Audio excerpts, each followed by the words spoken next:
Je suppose donc que toutes les choses que je vois sont fausses. Je me persuade que rien n'a jamais été de tout ce que ma mémoire remplie de mensonges me représente. Je pense n'avoir aucun sens. Je crois que le corps, la figure, l'étendue, le mouvement et le lieu ne sont que des fictions de mon esprit.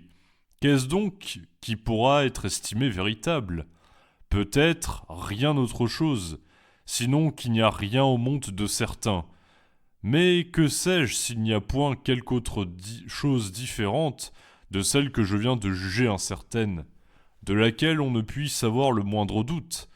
N'y a-t-il point quelque dieu ou quelque autre puissance qui me met en l'esprit ces pensées? Cela n'est pas nécessaire, car peut-être que je suis capable de les produire de moi-même. Moi, donc, à tout le moins ne suis-je pas quelque chose?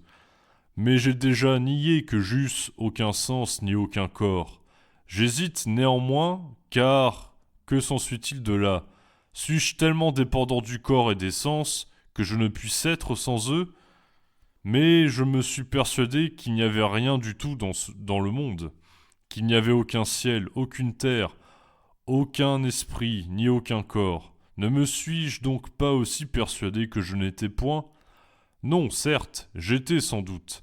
Si je me suis persuadé ou seulement si j'ai pensé quelque chose, mais il y a un, je ne sais quel trompeur très puissant et très rusé, qui emploie toute son industrie à me tromper toujours. Il n'y a donc point de doute que je suis, s'il me trompe, et qu'il me trompe tant qu'il voudra, il ne saurait jamais faire que je ne sois rien, tant que je penserai être quelque chose. De sorte qu'après y avoir bien pensé, et avoir soigneusement examiné toute chose, enfin il faut conclure et tenir pour constant que cette proposition «je suis, j'existe» est nécessairement vraie, toutes les fois que je la prononce ou que je la conçois en mon esprit. René Descartes, Méditation métaphysique, seconde méditation. Bonjour à tous et bienvenue dans ce nouvel enregistrement consacré à deux immenses penseurs du XVIIe siècle, René Descartes et Thomas Hobbes. Le texte que je viens de lire, il y a d'immenses chances que vous l'ayez déjà lu ou que vous le connaissiez déjà si vous n'êtes pas un novice en philosophie, puisqu'il s'agit du fameux cogito présent dans les méditations sur lesquelles je me suis déjà penché il y a bien longtemps déjà. C'est d'ailleurs une des vidéos les plus vues de ma chaîne, étant donné que les trucs scolaires et classiques sur la conscience sont particulièrement cherchés par les élèves, indépendamment du fait que ça soit mes meilleurs enregistrements ou pas. Hein.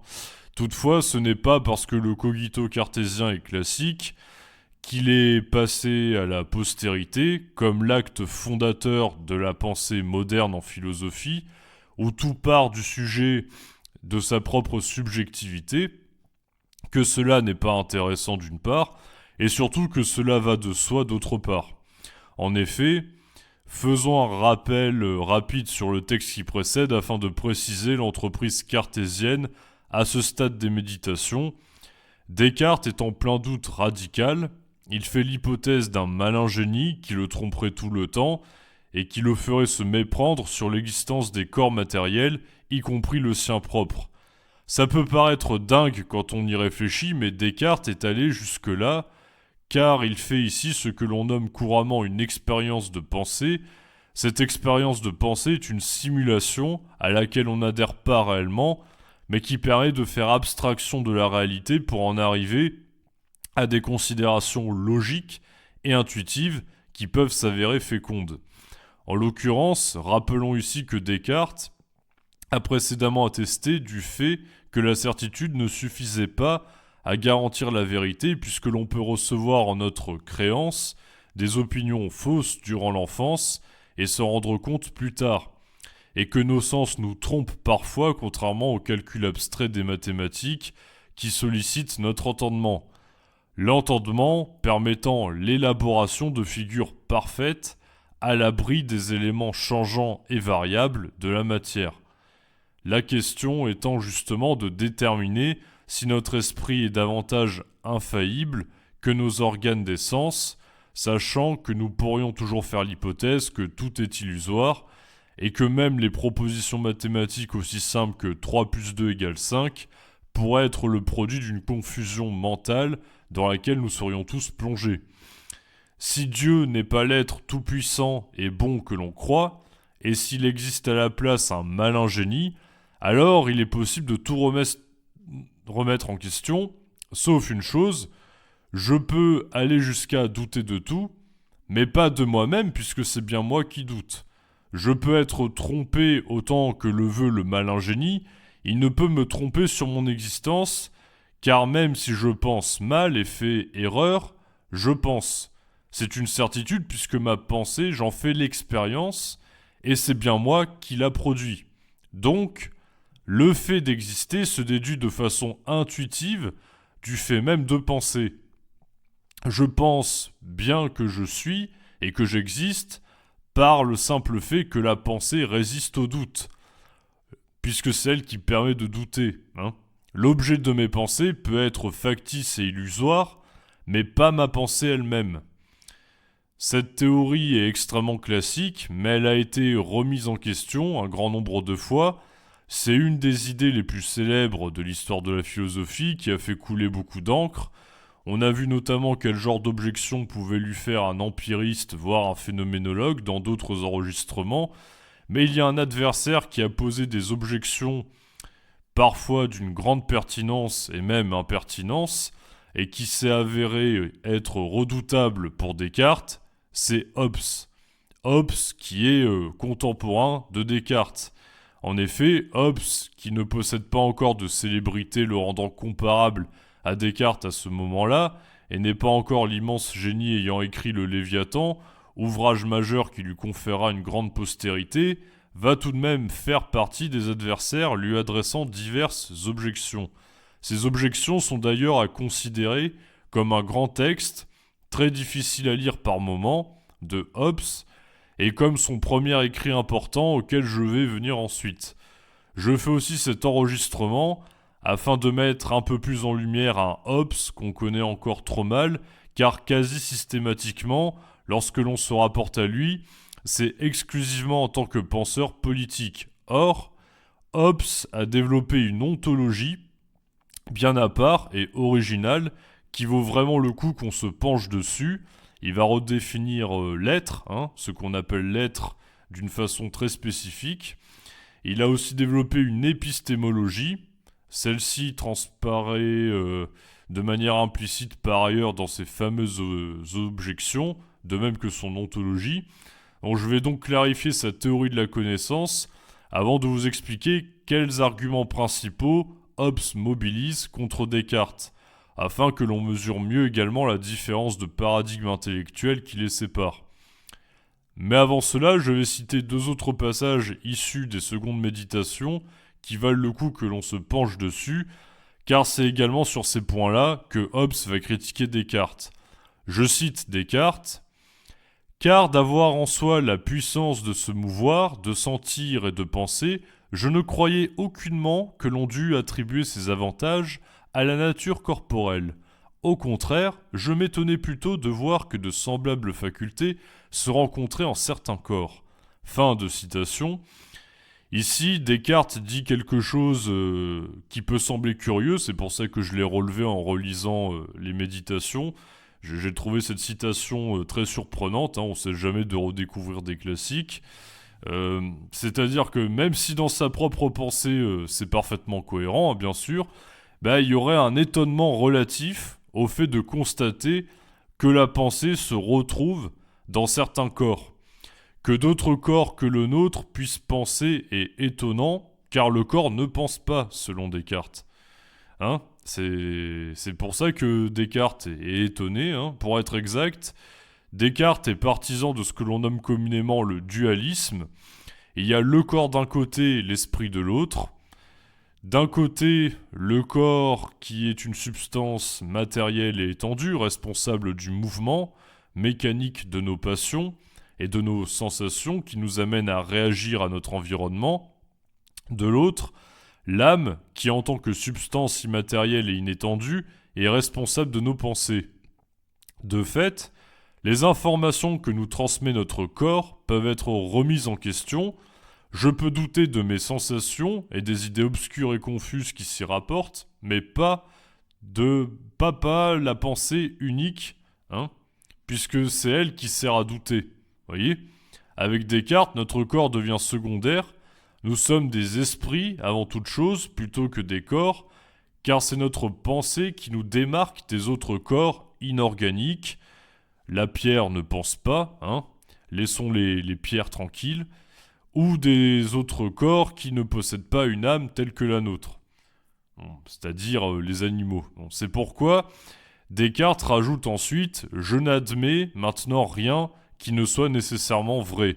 Je ne suis donc, précisément parlant, qu'une chose qui pense, c'est-à-dire un esprit, un entendement ou une raison, qui sont des termes dont la signification m'était auparavant inconnue. Or, je suis une chose vraie et vraiment existante. Mais quelle chose ? Je l'ai dit, une chose qui pense. Et quoi davantage ? J'exciterai encore mon imagination pour chercher si je ne suis point quelque chose de plus. Je ne suis point cet assemblage de membres que l'on appelle le corps humain. Je ne suis point un air délié et pénétrant, répandu dans tous ses membres.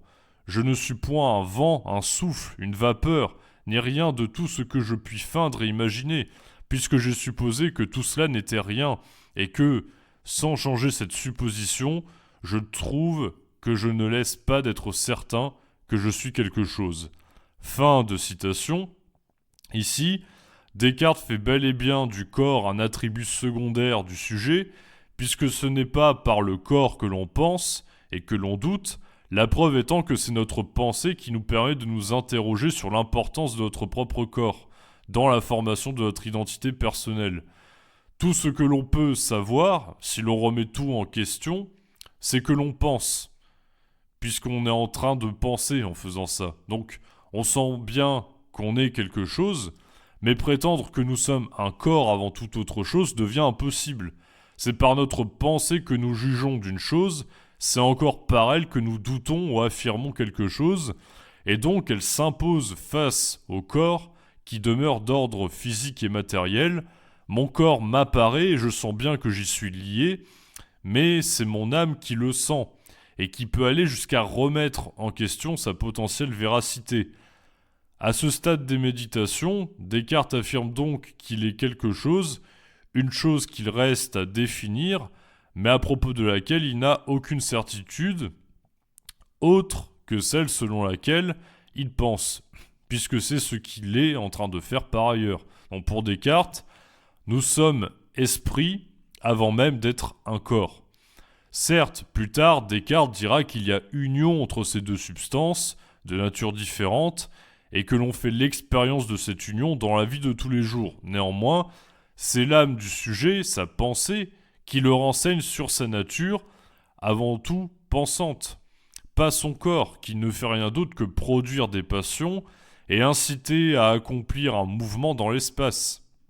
Il ne suffit pas d'avoir un corps pour exister au sens fort du terme, il faut penser, puisque c'est notre pensée qui nous donne la certitude d'exister, en tant qu'être conscient à part entière.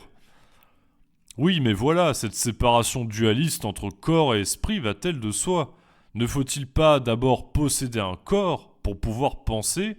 Et en quoi, d'ailleurs, les sensations qui nous proviennent des sens pourraient être considérées comme secondaires et davantage douteuses par rapport à la pensée elle-même finalement ? En effet, on l'a déjà vu ailleurs, mais si l'on part du principe que toute connaissance est liée à la sensation, la présence d'illusions d'optique, par exemple, n'est pas un motif suffisant pour douter, même à titre hypothétique, de la fiabilité de nos sens. On peut constater que notre vue peut parfois nous tromper, par exemple, mais cela ne signifie pas que ce qui nous apparaît par le biais des sens doit être remis en question radicalement. Il y a quelque chose dans la sensation qui s'impose avec force à notre esprit, et cela les empiristes, ainsi que Thomas Hobbes, l'attestaient. Toutefois, Hobbes concédait un point relatif à une conception du savoir liée au sujet, c'est le fait que notre expérience soit relative à des représentations mentales. Dans la 7e partie des travaux anglais de Thomas Hobbes, de Malmesbury, nous retrouvons précisément un élément qui nous renseigne sur la conception matérialiste de la sensation de ce dernier.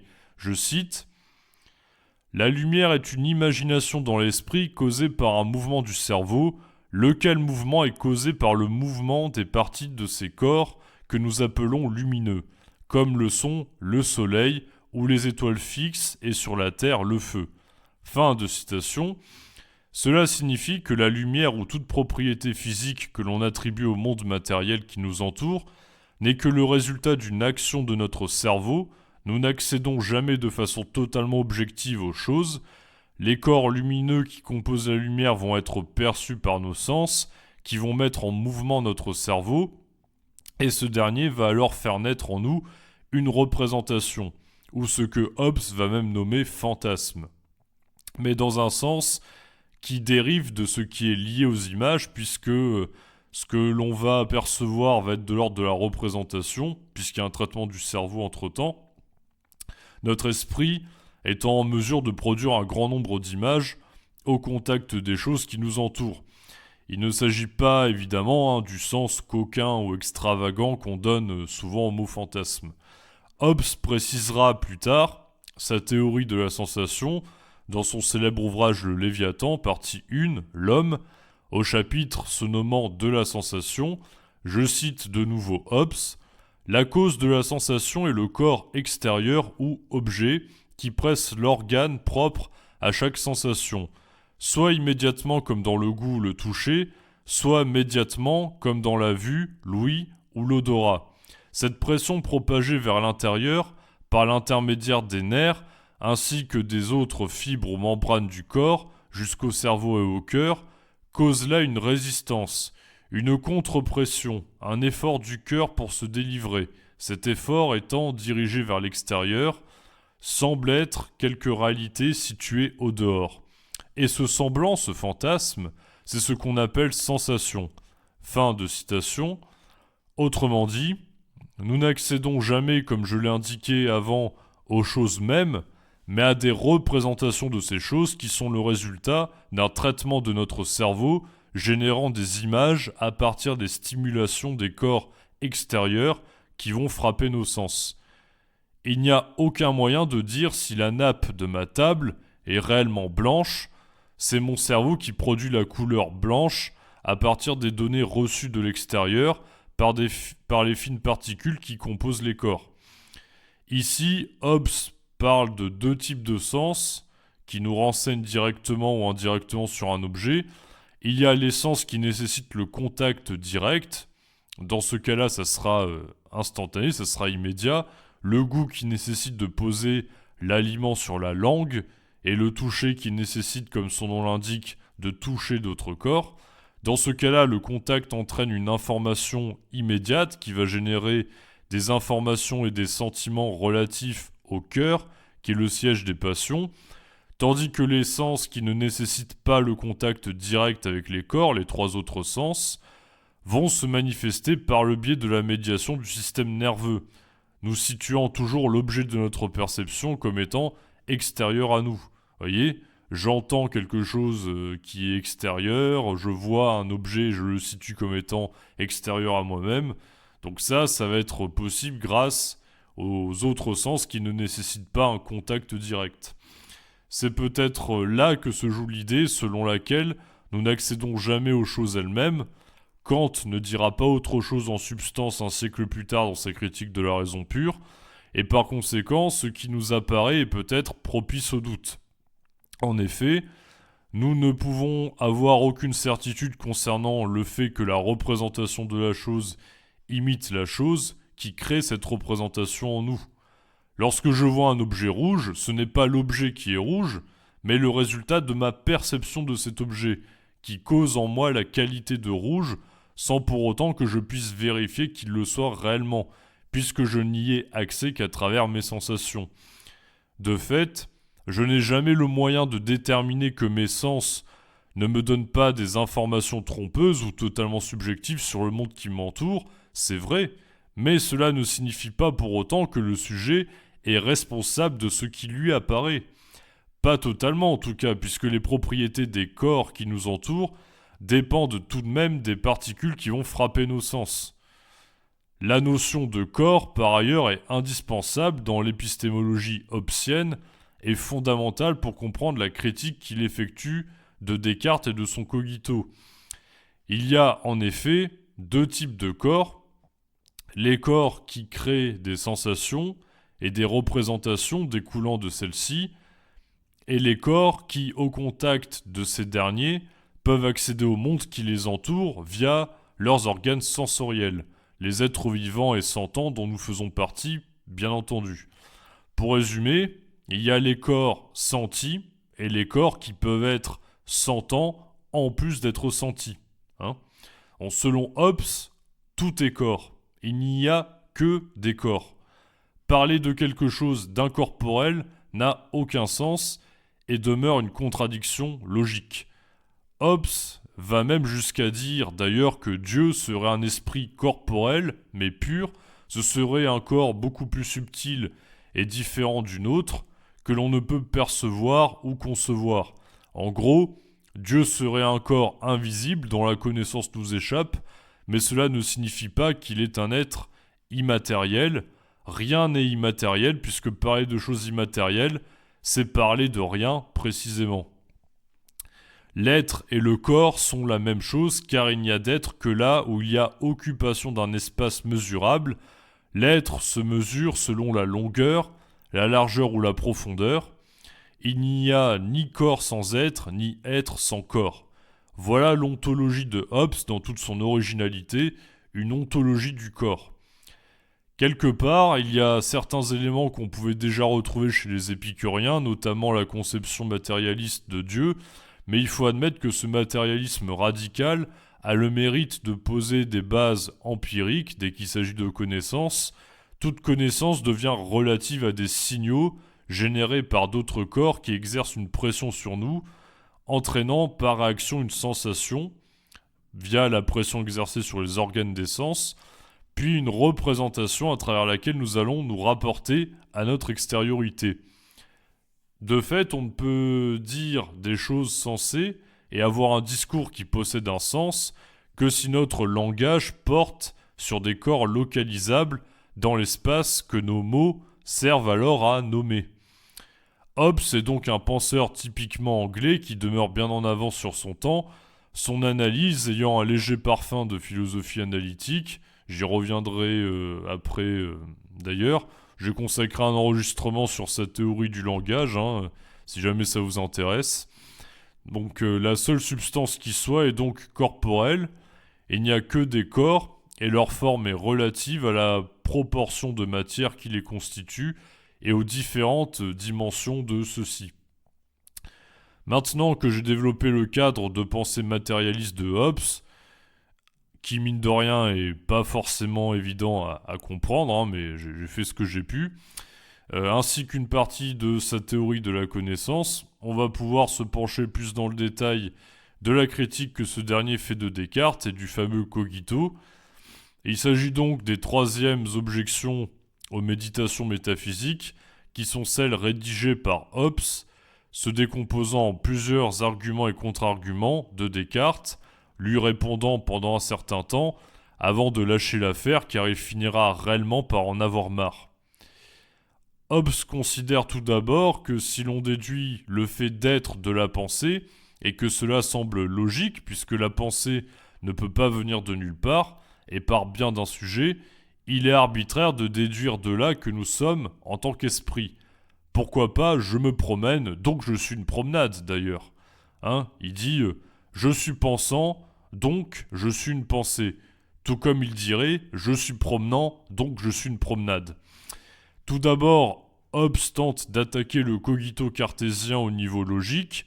Il pense avoir trouvé une faille en disant que si Descartes a raison de déduire le fait d'exister du fait de penser, puisqu'il faut bien être quelque chose pour penser, il faut bien être là, il aurait toutefois pu le faire de n'importe quelle action qui nécessite le fait d'être.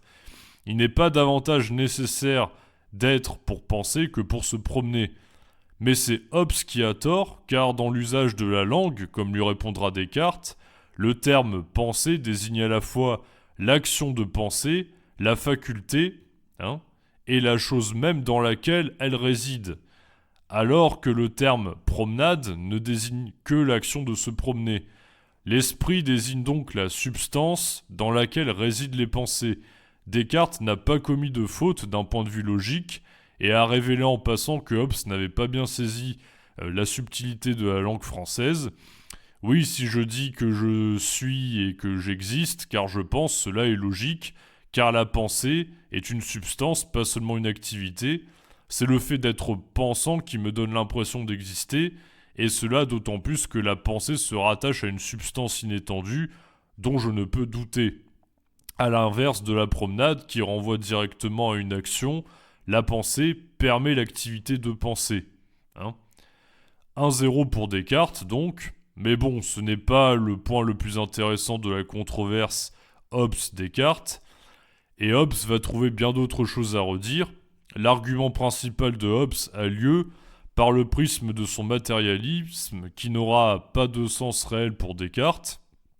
L'argument principal de Hobbes est le suivant: nous ne sommes pas des esprits qui possédons un corps, comme le disait Descartes, mais nous sommes un corps possédant la capacité de produire des images. L'esprit est une fonction du corps selon Hobbes. En d'autres termes, vouloir accorder une sorte de primat ontologique de l'esprit sur le corps, cela n'a pas de sens, car cela reviendrait à minimiser la source de notre propre pensée qui est le corps. Notre pensée est le résultat de différents mouvements, comme on l'a vu précédemment, au sein de notre cerveau. Elle ne peut pas en être séparée. Cela reviendra à dire qu'un enfant est né d'aucun parent, ou que son existence a plus d'importance que celle de ses géniteurs. Voyez, Hobbes dit la chose suivante, je cite, en objection seconde, « Nous ne pouvons séparer la pensée d'une matière qui pense. » Fin de citation. L'âme est donc quelque chose de corporel en tant que puissance qui anime notre corps. On peut envisager un corps sans âme en cas de décès, par exemple, ou simplement en observant la matière inorganique, mais certainement pas l'inverse. On n'a jamais vu un esprit flotter et faire coucou, à part dans des films d'horreur qui sont censés nous effrayer. Donc si le corps ne possède pas la faculté de penser, ou si la pensée n'est pas la propriété du corps en question, elle n'existe tout simplement pas. On notera en passant, même si je l'ai dit ailleurs, que Descartes a tenté de résoudre le problème de l'union des deux substances totalement hétérogènes, que sont l'âme et le corps, en localisant l'union au niveau de la glande pinéale se situant dans le cerveau, mais il n'empêche que l'âme est toujours pensée distinctement du corps, ce qui n'a pas de sens pour Hobbes, car nous ne sommes jamais qu'un corps. Un corps qui pense, certes, mais un corps tout de même. Hobbes va aller plus loin ensuite en se référant implicitement à son ontologie du corps évoquée précédemment, lorsqu'il dit la chose suivante en guise de 14e objection: ce qui n'est nulle part n'est point du tout, et n'a donc point aussi d'être et de nature. Fin de citation. Ce qui revient à dire que tout corps occupe un espace et demeure localisable. Si l'esprit n'est pas le corps, alors il n'est nulle part et n'est pas. La pensée ne surgirait d'aucun être. Rien ne peut naître de rien, en somme, vous voyez. Donc vouloir distinguer la pensée du corps comme le fait Descartes, c'est déjà trop pour Hobbes. Ça suffit, stop. On est parti, je sais pas où on va, mais c'est pas possible pour lui. Donc la pensée ne peut pas être jointe à un corps ou être première par rapport à ce dernier, puisqu'elle en est indissociable. C'est parce que je suis que je pense, ou pour être plus précis, que je suis localisable en tant que corps existant que j'existe, et que je pense, et non l'inverse. Par ailleurs, Hobbes considère que supposer la substance corporelle comme la base même du sujet est préférable, car si le sujet dépend de sa pensée, il devrait changer directement avec sa pensée ou ses idées. Si je suis avant tout ce que je pense, alors mes pensées vont changer radicalement ce que je suis. Or, le corps permet de maintenir une dissociation claire et fixe entre le sujet et ses attributs, l'attribut du sujet étant la pensée, le sujet étant le corps. Donc le sujet reste, lui, identifiable en tant que sujet corporel, et ses pensées en tant qu'attribut demeurent changeantes, mais elles vont pas se confondre du coup avec le corps qui pense, voyez. Le fait de maintenir le primat ontologique du corps, c'est plus clair d'un point de vue logique que pour Hobbes, hein. Il est très attaché à la logique, vous aurez remarqué. Ça permet de dissocier le sujet de ses propres pensées, sinon sa pensée serait l'objet de sa pensée. Il serait capable de dire qu'il pense, voire qu'il pense qu'il pense, qu'il pense qu'il pense qu'il pense, etc. Ce qui entraînerait une régression à l'infini. Donc mettre derrière le jeu un corps a le mérite de n'attribuer au jeu qu'une pensée précise qui ne se confond pas avec le sujet corporel. Ok, donc la pensée reste un mouvement du corps qui est la seule et unique substance selon Hobbes. Voilà, ça c'est vraiment l'idée capitale qu'il faut bien comprendre. Donc c'est le sens de la citation suivante, toujours dans la 14e objection. L'essence, en tant qu'elle est distinguée de l'existence, n'est rien autre chose qu'un assemblage de noms par le verbe « est ». Et partant, l'essence sans l'existence est une fiction de notre esprit. Fin de citation. Cela revient à dire à Descartes que tout ce que notre esprit développe comme représentation en lien avec ce qui nous est extérieur porte un nom, nom qui renvoie à une chose réelle, ce qui ne peut pas être le cas d'un nom que l'on donne à une chose qui ne renvoie à aucun corps. Or, il se trouve que la substance pensante de Descartes n'a aucune étendue. Il n'est pas un corps, donc elle n'est pas. Hein, puisque la substance pensante n'est pas corporelle, ça revient à dire qu'elle n'est pas pour Hobbes. Autrement dit, Hobbes nous la joue Wittgenstein avant l'heure et classe dans une catégorie métaphysique vide de sens, car de toute substance, la proposition du cogito, le je pense indépendamment de tout corps, puisque ma pensée n'appartient pas au monde de la matière, ne correspond à rien. Le je pense donc je suis devient alors rien du tout. Évidemment, Descartes définit l'âme comme substance pensante, mais il lui donne d'emblée cette propriété pour pouvoir dire que la pensée est produite par l'esprit, ce qui, d'un point de vue logique, revient en quelque sorte à une pétition de principe, plutôt que par le corps. Donc pourquoi ne pas partir du corps lui-même et parler de corps pensant finalement ? C'est ça le sens des objections que Hobbes fait à Descartes, mais plus profondément, cela porte sur le fait que rien ne peut sortir de rien. Si la pensée n'est pas le propre du corps, elle n'est le propre de rien du tout et ne serait rien. Il faudrait donc admettre avec Hobbes que c'est parce que je suis que j'existe en tant qu'être pensant, ou encore que je suis, donc je pense. Je vous remercie pour m'avoir suivi dans cette confrontation intense entre deux géants. J'espère que ça vous aura plu. J'ai été surpris de voir que personne n'en avait parlé, en tout cas en français sur YouTube à l'heure actuelle. Et j'ai voulu mettre en avant un Hobbes qui vaut, selon moi, plus que pour les quelques théories politiques génialissimes, certes, auxquelles on le cantonne. C'est un génie qui gagne à être mieux connu et redécouvert sous toutes ses facettes. Descartes, quant à lui, refusera de parler davantage à cet Anglais, qui ne semblait décidément pas parvenir à le comprendre. Néanmoins, quand je dis comprendre, il ne faut pas comprendre par là, comprendre en un sens intellectuel ou logique. Ce que cet échange nous rappelle également, c'est que l'on peut bel et bien comprendre une chose sans la comprendre pour autant en y adhérant. Je vous dis à la prochaine fois pour de nouveaux enregistrements et vous souhaite une excellente journée ou soirée. À très bientôt.